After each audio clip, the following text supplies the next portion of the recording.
तूर काही न देता म्हणजे पहिल्याच वर्षी एकरी 7 क्विंटल झाली. अरे वा. हे सध्या तर आम्हाला ते मूर्खात काढून राहिले. बरोबर.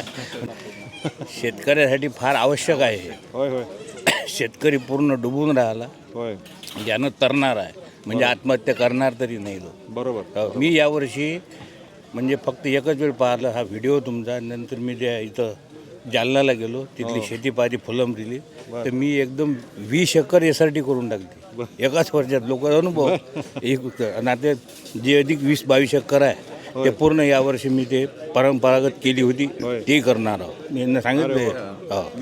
आणि तुम्हाला रिझल्ट एकदम चांगले. रिझल्ट सांगतो ना तुम्हाला. बाकीच्या लोकांनी पण बाकीच्या ते नाही सध्या तर आम्हाला ते मूर्खात काढून राहिले. बरोबर.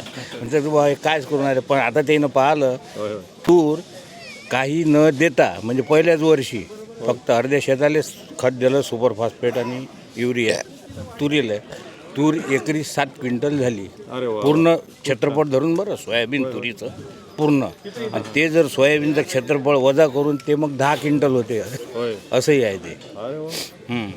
चला, छान. मग बाकीचे शेतकरी आता प्रेरित होत नाही आहेत. आता प्रेरित नाही म्हणजे आता ते पाहून राहिले. बरोबर. म्हणजे आता तयार झाली तू, होय होय होय. तर ते पाहून राहिले की बा हे किती झाली, खरंच आहे की नाही. बरोबर. तर खरंच ते पहिल्यांदा झालं 50 पोते क्विंटल. तर ते गेलं वेअरहाऊसले, तर ते म्हणतात इथं तर 50च दिसून राहिले. अरे तो कामावरचा माणूस म्हणे की ते 50 क्विंटल नेली म्हणे वेअरहाऊसले, ही दुसरी 50 आहे. असं आहे. चला छान. नाही, भेटू खूपच- आपण कार्यक्रमामध्ये. बिलकुल. येस चालेल. थँक्यू.